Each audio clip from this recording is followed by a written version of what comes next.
March 12th, 1959. Northwestern Greenland.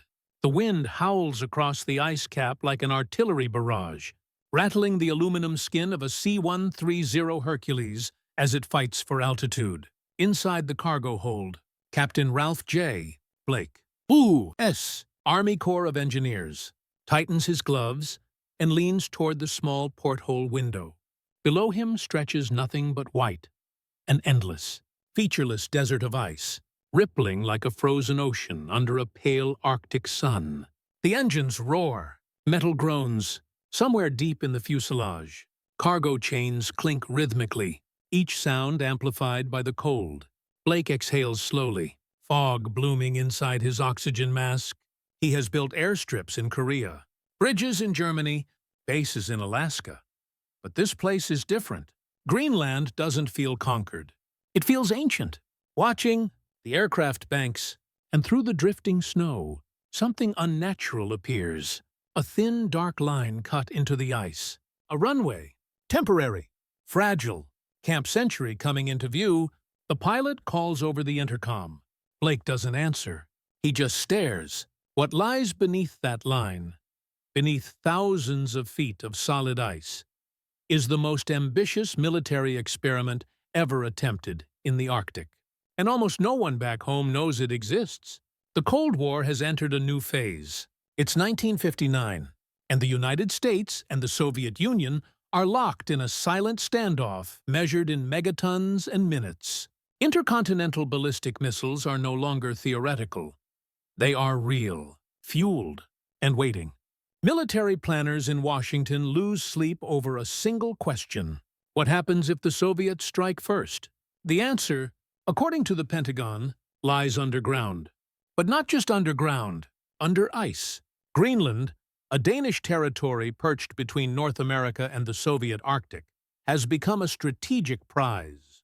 Thule Air Base already sits on its northwest coast, bristling with radar arrays and long runways.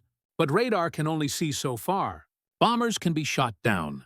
Missile silos can be targeted. The solution proposed by a small group of Army engineers and nuclear strategists sounds like science fiction.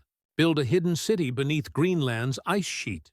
From there, deploy hundreds of nuclear missiles through a vast tunnel network. Mobile, concealed, and impossible to destroy in a single strike. The plan is codenamed Project Iceworm. Camp Century is its proof of concept. The Hercules touches down hard. Skis bite into packed snow. The engines wind down, replaced by the constant scream of Arctic wind. Blake steps onto the ice, boots crunching, and immediately feels the cold claw through layers of wool and canvas. The temperature hovers around -30 degrees Fahrenheit. Exposed skin burns in seconds. Soldiers move quickly, deliberately. No wasted motion. Diesel generators thrum in the distance. Snow tractors crawl like insects across the surface, dragging sleds loaded with steel beams, cables, and crates stamped U.S. Army, classified. A young lieutenant approaches and snaps a salute. "Sir, welcome to Camp Century." Blake returns it and scans the horizon. He sees only a handful of low buildings, half buried in snow drifts, connected by trenches covered with arched roofs of steel and packed ice. "This is it?" he asks. The lieutenant smiles thinly. "Surface level." "Yes, sir." They descend. A narrow stairway drops into the ice, walls reinforced with corrugated steel. The sound changes immediately. The wind fades, replaced by the echo of footsteps and the distant hum of machinery. Lights flicker overhead, strung along cables that disappear into the frozen walls. At the bottom, the space opens. Tunnels stretch in multiple directions, straight and geometric, carved directly into the ice sheet. Their ceilings are supported by steel arches. Snow walls gleam blue-white under fluorescent lights. Signs mark directions: reactor, barracks, mess hall, hospital, communications. Men live here, eat here, sleep here. Blake pauses. "Absorbing it? You've built a city," he says quietly. "Yes, sir," the lieutenant replies. Under the ice, at the heart of Camp Century, sits its crown jewel, a portable nuclear reactor, the PM-2A, encased in shielding and humming with contained power. It provides electricity and heat in a place where fuel delivery is nearly impossible. The reactor is a marvel of engineering, and a risk no one openly discusses. Engineers in white parkas monitor dials and gauges. Steam pipes snake through the tunnels, radiating warmth. For the first time since arriving, Blake removes his gloves. The message is clear. If this works, the ice itself becomes a weapon. Project Iceworm's ultimate vision is staggering. Over 500 miles of tunnels, hidden beneath the Greenland ice cap, capable of housing 600 nuclear missiles. They would move constantly on rail systems, impossible to track. The ice above would shield them from detection and blast. Nature, the planners believe, is stable, predictable, frozen. The ice sheet is assumed to be solid, slow-moving, manageable, obedient to steel and calculation. But even as Blake walks these tunnels, the ice is already shifting. Not violently, not dramatically, just enough. A faint groan echoes through the corridor, ice settling, walls tightening imperceptibly. A sound most men ignore. A sound Greenland has been making for thousands of years. Blake stops walking. "Did you hear that?" he asks. The lieutenant hesitates. "Yes, sir. Happens all the time." Blake looks at the walls again. The ceiling. The long, straight lines carved into something that was never meant to be straight. Far above them, the ice presses down with millions of tons of silent force. And it is patient. April 2nd, 1959. Camp Century, Greenland ice sheet.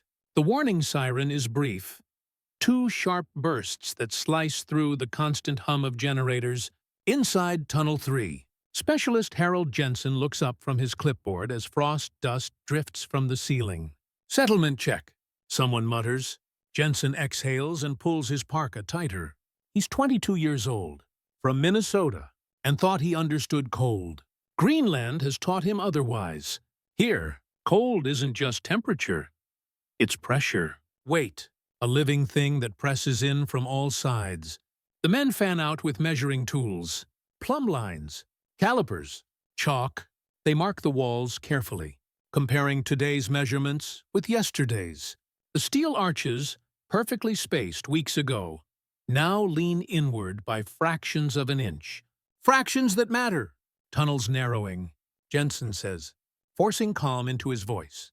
The supervising engineer nods. "Log it. We'll shave the walls tonight." They always do.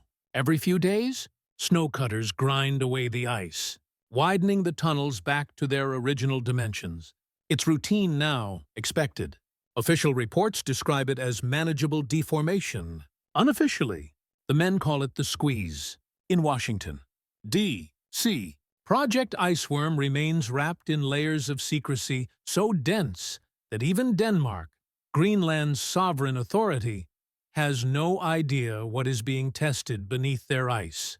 Officially, Camp Century is a research station, a symbol of peaceful Arctic science. In reality, classified briefings circulate among generals and nuclear planners. Maps unfold across polished tables. Red lines spiderweb beneath Greenland, each representing a missile corridor. The concept depends on one assumption, that the ice sheet moves slowly enough to be controlled. Army glaciologists have been consulted. Their data is limited. Ice core samples are shallow. Long-term movement models are incomplete. But the Cold War does not wait for perfect science. The Soviets are deploying missiles. Time is a luxury. Proceed. The order comes down, and so the city under the ice grows. By summer, Camp Century houses nearly 200 men. They live in narrow bunks carved from frozen walls. They eat powdered eggs and canned beef in a mess hall warmed by nuclear heat. They watch movies projected onto sheets hung from ice ceilings. They play cards. They joke. They try not to think about the miles of ice overhead. But the ice never lets them forget. Doors jam overnight. Rails warp. One morning, a tunnel ceiling sags low enough that taller men must duck. Another day, a steel support snaps with a gunshot crack, sending shards skittering across the floor. Captain Blake returns from an inspection tour, his expression tight.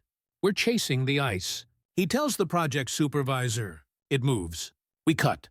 It moves again. We cut again. The supervisor forces a smile. That's why we're here. Captain, to learn? Blake doesn't answer. He knows learning has a cost, and that Greenland is charging interest. Deep within the camp, the reactor crew grows uneasy. The PM-2A performs well, but ice pressure subtly distorts containment structures. Pipes require constant adjustment. Alignment tolerances shrink. Chief Reactor Engineer Paul Anderson writes in his log, ice movement exceeds projections. Long-term reactor safety uncertain without continuous structural correction. The words are careful, professional, but the implication is clear. If the ice crushes the reactor housing, even slightly, the consequences could be catastrophic. Still, operations continue. The turning point begins quietly. August 18th, 1959. A young glaciologist named Dr. William H. Matthews kneels beside a monitoring shaft, lowering instruments deep into the ice. His team has been tracking deformation patterns across Camp Century for months. Compiling data few have bothered to examine closely. Matthews frowns at the readout. What is it? A technician asks. The ice isn't just settling. Matthews says slowly, it's flowing. He explains it to the officers that night using chalk and a blackboard carved from ice. The Greenland ice sheet, he says, behaves not like static ground, but like a slow river. Under immense pressure, ice deforms plastically, creeping outward, downward. Constantly, tunnels cut into it are temporary wounds, and the ice is healing them. At this rate, Matthews says, tapping the board, any long-term tunnel network will collapse. Not in decades, in years. The room is silent. Someone finally asks the question no one wants to hear. What about missiles? Matthews meets their eyes. You can't deploy precision weapons from a structure that won't hold its shape. Reports begin stacking up. Tunnel deformation rates exceed forecasts. Maintenance hours skyrocket. Fuel costs climb. Reactor safety margins narrow. The dream of Iceworm, thousands of miles of hidden missile corridors, starts to unravel under its own assumptions. Nature is not hostile. It doesn't attack. It simply does not care. Captain Blake walks the tunnels one last time before winter, running a gloved hand along the ice wall. He feels vibrations. Deep, constant, like a distant engine. The ice is moving, and no amount of steel or secrecy can stop it. January 11th, 1960. Camp Century, outside. The Arctic night has swallowed the sun entirely. There is no dawn, no dusk, only darkness, broken by floodlights that cast long blue shadows across the snow. Inside Tunnel 7, Sergeant First Class Leonard Ruiz braces his shoulder against a warped steel door and shoves. It doesn't budge. Damn thing shifted again, he growls. Two other men join him. Metal screeches. Ice groans. The door finally opens with a sharp crack, flakes raining down like shrapnel. They stand still for a moment, listening. The ice answers back, a low, rolling sound, deep in the walls. Not loud, not violent, relentless. By winter, Camp Century is fighting a losing battle. Maintenance crews now work around the clock, shaving ice, realigning supports, reinforcing ceilings that were reinforced only weeks before. What began as minor deformation has become structural distortion. Tunnels twist, floors rise, walls bow inward like ribs under pressure. Charts in the engineering office tell the story in cold numbers. Some corridors are closing at a rate of several inches per month. Others are bending out of alignment, making rail transport unreliable. And above all of it, the reactor remains, humming, heating, unforgiving of error. Colonel James P. McKee, the project's commanding officer, studies the latest reports under harsh fluorescent light. His coffee has gone cold. We're burning men and money just to stay open, he says. An aide shifts uncomfortably. Sir, Washington is asking if this is temporary. McKee doesn't look up. No, he says. This is the ice. The first serious incident happens quietly. as most disasters do. February 3rd, 1960. A steam line feeding the mess hall ruptures after being pinched by shifting ice. Scalding vapor floods the corridor. 2 men suffer burns before emergency valves are shut. No headlines follow. No investigation leaks. The incident is logged, classified, buried. But morale fractures. Men begin to talk at night. Voices low. Bunk curtains drawn. What if the reactor goes? What if the tunnels cave while we're asleep? How long do you think this place can last? No one has an answer. Back in the United States, Iceworm's champions struggle to defend it. The data is no longer ambiguous. Glaciologists submit revised models showing continuous, accelerating deformation. Engineers warn that scaling Camp Century into a missile network would multiply the problems exponentially. One classified memo states it plainly. The Greenland ice sheet is incompatible with long-term tunnel-based missile deployment. It is a death sentence written in bureaucratic ink. The Pentagon hesitates, not because the science is unclear, but because the idea was so bold, so expensive, so politically useful. But even ambition has limits. March 1960.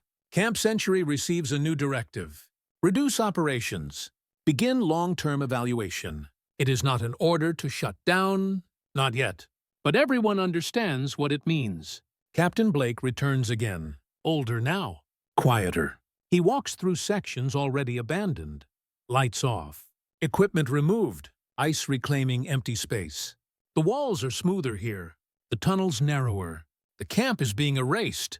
In the reactor control room, Chief Engineer Anderson briefs him. We can keep it running, Anderson says. For now. But every month increases the risk. Blake nods slowly. And when we shut it down, Anderson hesitates. The ice takes it back. Summer brings light and final clarity. July 1960. With full sun back over the ice cap, survey teams confirm what winter hinted at. Camp Century's structural corrections cannot keep pace with ice flow. The tunnels are losing their geometry faster than they can be cut. Project Iceworm is officially deemed unfeasible. No announcement is made, no press release. The project simply stops. Orders come down in stages. Remove sensitive equipment. Decommission the reactor. Seal unused tunnels. Reduce personnel. Men pack crates in silence. The reactor is shut down carefully, methodically. Fuel rods are removed and flown out. Systems cool. The heart of the city goes dark. When the lights finally switch off in the central corridor, the silence is overwhelming. August 1960. The last transport plane lifts off from Camp Century's runway, its engines echoing across the ice. Below, the camp lies half buried, already softening at the edges. Captain Blake watches from the aircraft window as the runway disappears beneath drifting snow. The city under the ice is dead, but it is not gone. Left behind are tunnels, steel, debris, and traces of nuclear material, sealed and abandoned under the assumption that the ice will keep them frozen forever. Greenland closes over the scar. The world moves on. The Cold War finds other weapons, other hiding places.